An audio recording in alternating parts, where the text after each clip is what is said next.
All of us have been through breakups. I know I have, and I'm sure you have too. And the first thing that we wonder after we've been dumped is this really it? Or is there a chance for reconciliation? I've done another video where I walked you through the 11 proven signs that a breakup is temporary. And if you want to check that one out, if you haven't seen it yet, just check that out right up here. But today in this video, I'm talking about the 11 proven signs that your breakup is final and you should just take your licks and move on. Hi, I'm Jeff Campbell from DivorcedParentsClub.com, and I'm glad you're here with me. So let's look at these 11 signs. The first one is, of course, if you've been living together or if you were married, that she's actually moved out of the house. She's taken her stuff and she's gone. She's out of there. It seems like she's not coming back. It basically means she doesn't see any possible future. The next one is she's blocked you on all social media accounts and on her phone. There's literally no way for you to contact her. Next is, if she hasn't done that, she actually refuses to respond to your calls or texts. She leaves you on read or on delivered and literally just doesn't respond in any way, shape, or form, no matter how many different ways and times you've tried to reach out.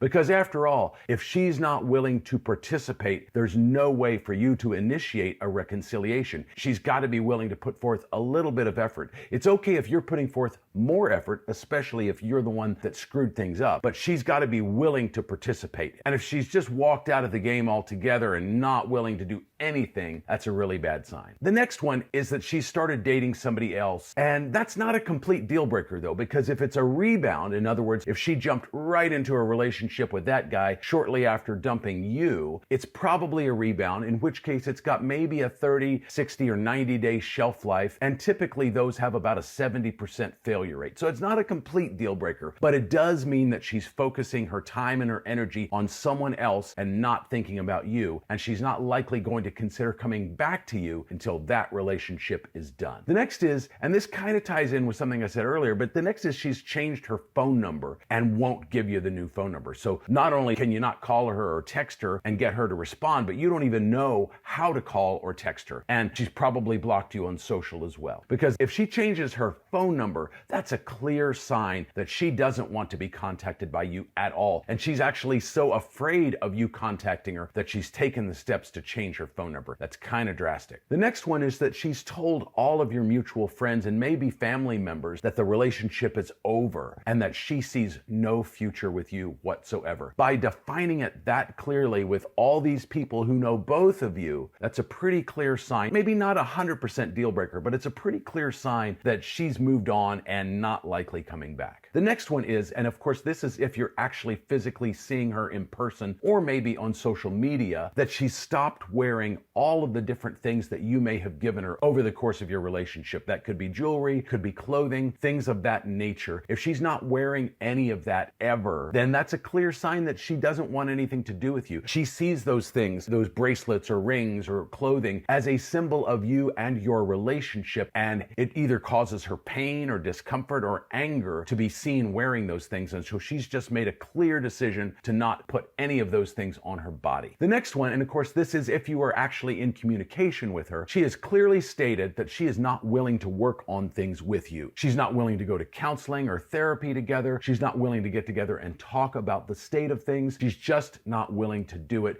If you send her texts or emails addressing issues in the relationship from the past, she doesn't respond to those, or she clearly states that she's not interested in responding to those. In other words, she's not interested in resolving any of the past conflicts. She just doesn't want to go there. Now, that doesn't mean she might not go there in the future, but in order to do that, in order to get her to be willing to do that, you've got to pull your energy back. You've got to quit smothering her and bombarding her. You're desperately trying to get her back. I get it. I've been there. But in order to get her in the right headspace, you've got to basically let her go and almost pretend she doesn't exist. And going no contact is probably the best way to do that. And if you're not sure how that works, you're not sure how long to do that for, check out this video right up here that I did recently on that very subject, where I walk you through every step of the way, including what not to do. Before we keep going though, real quick, if you like this video, make sure and hit that like like button, it sends a great signal to YouTube, and then they're going to show it to more people just like you, and it helps me grow my channel, and it's a great way to say thank you to me for taking the time to make these videos. I really appreciate it. The next one is that you have tried on multiple occasions to apologize for something that you did wrong that basically may have led to the end of the relationship. That could be cheating, it could be lying, it could be something far more benign than those things. I don't know. But chances are you probably both did things to damage the relationship, and you're trying to own up to yours. You're trying to apologize for it. You're trying to take ownership of it. And you've tried that on multiple occasions, and she either isn't willing to accept your apology, doesn't want to go there with you, doesn't hear you, or is still angry. Now, I will say that if she's still angry after you've apologized, there's probably something about the conversation that is making her not feel heard and understood. And if a woman doesn't feel safe, heard, and understood, she's desperately going to hold on to that anger and that frustration and not let it go and not move on from it and not be willing to consider reconciling with you. So there's something about the conversation, maybe the way you're approaching it, that isn't working for her. You're not really listening to what she's telling you maybe, or maybe you're not fully taking ownership of it. I know it's far too easy in today's society to kind of like try and justify everything, and it's hard to take 100% ownership of it, what Jocko Willink calls extreme ownership. It's hard to do that. We tend to justify things. Well, I wouldn't have cheated had you been willing to have sex with me more often, or whatever. Things like that. If you are saying things like that, or even if you're implying it, that is definitely not going to work to make her feel safe, heard, and understood. You've got to own it. There's no justification for cheating or doing anything of that nature. There's literally no justification for it. I don't care how bad a wife or a girlfriend she was. That is not the answer. There are always problems in relationships, but cheating is never the solution for that problem. And the last one, and I think this is really key, the last one is that she shows no